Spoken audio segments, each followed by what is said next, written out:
Assalamualaikum warahmatullahi wabarakatuh. Perkenalkan nama saya Gita Salawati dengan NIM 23020311120010 dari kelas Agri Bisnis A, Fakultas Peternakan dan Pertanian Universitas Diponegoro.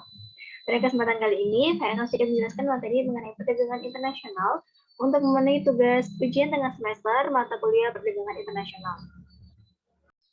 Langsung saja ke pembahasan materi, yaitu yang pertama mengenai pengertian dari perdagangan internasional. Jadi, perdagangan internasional itu dapat didefinisikan atau diartikan sebagai suatu aktivitas perdagangan atau jual beli yang dilakukan oleh penduduk suatu negara dengan penduduk negara lain yang memiliki kesatuan hukum dan kedaulatan yang berbeda dengan kesepakatan bersama yang memenuhi kaidah-kaidah secara internasional. Nah, istilah perdagangan internasional pastinya tidak jauh kaitannya dengan yang namanya ekspor dan impor. Nah, ekspor sendiri dapat diartikan sebagai kegiatan jual beli barang dan atau jasa dari dalam negeri ke luar negeri. Sedangkan untuk impor merupakan aktivitas jual beli barang dan jasa dari luar negeri ke dalam negeri. Nah, apa sih faktor penyebab terjadinya perdagangan internasional itu? Jadi, perdagangan internasional itu dipengaruhi oleh beberapa faktor penyebab. Yang pertama yaitu perbedaan sumber daya alam antar negara. Yang kedua, perbedaan faktor produksi yang digunakan. Yang ketiga, kondisi ekonomi yang berbeda. Yang keempat, tidak semua negara dapat memproduksi sendiri suatu barang. Yang kelima, adanya motif mencari keuntungan dalam perdagangan. Yang keenam, adanya persaingan antar pengusaha dan antar bangsa.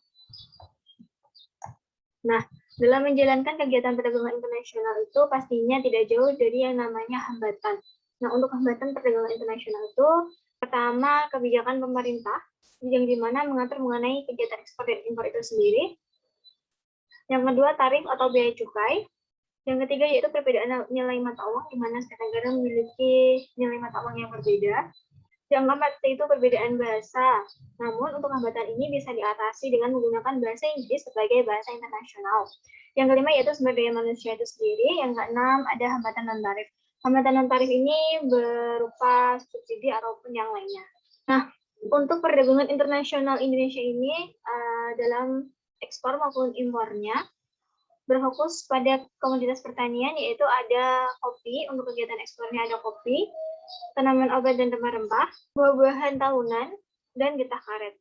Nah, untuk kopi ini berkontribusi dalam ekspor Indonesia sebesar 39,88%, di mana ekspor kopi pada tahun 2021 ini sebanyak 384,5 ribu ton dengan nilai 849,4 juta US dollar, dan pertumbuhan ekspor ini pada tahun 2021 termasuk meningkat sebesar 4,97% dibandingkan dengan tahun 2020. Yang kedua yaitu tanaman obat dan rempah-rempah. Tanaman ini berkontribusi dalam kegiatan ekspor Indonesia sebesar 32,83%.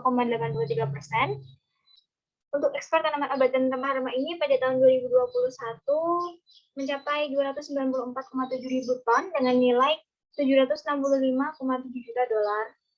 Yang ketiga yaitu ekspor buah-buahan tahunan, di mana ekspor buah-buahan ini berkontribusi sebesar 16,87%. Dan untuk tahun 2021 ini ekspor buah-buahan tahunan termasuk mengalami penurunan, di mana dari 1,7 juta ton menjadi 950,4 ribu ton pada tahun 2021 dengan nilai 393,4 juta US dollar. Komoditas yang keempat yaitu ada getah karet. Getah karet di sini berkontribusi dalam ekspor Indonesia sebesar 14,23%. Ekspor getah karet pada tahun 2021 ini mengalami peningkatan 14,65% dengan berat 51,1 ribu ton yang bernilai 67,7 juta US dollar. Nah, untuk komoditas yang diimpor Indonesia itu kebanyakan dari komoditas pangan, di mana ada beberapa komoditas pangan yang diimpor. Yang pertama ada gandum. Gandum di sini menempati urutan yang pertama dengan jumlah impor sebesar 10,3 juta ton pada tahun 2020. Yang kedua gula mentah kristal dengan jumlah 5,3 juta ton yang diimpor pada tahun 2020. Yang ketiga ada kedelai. Kedelai di sini diimpor sebanyak 2,5 juta ton.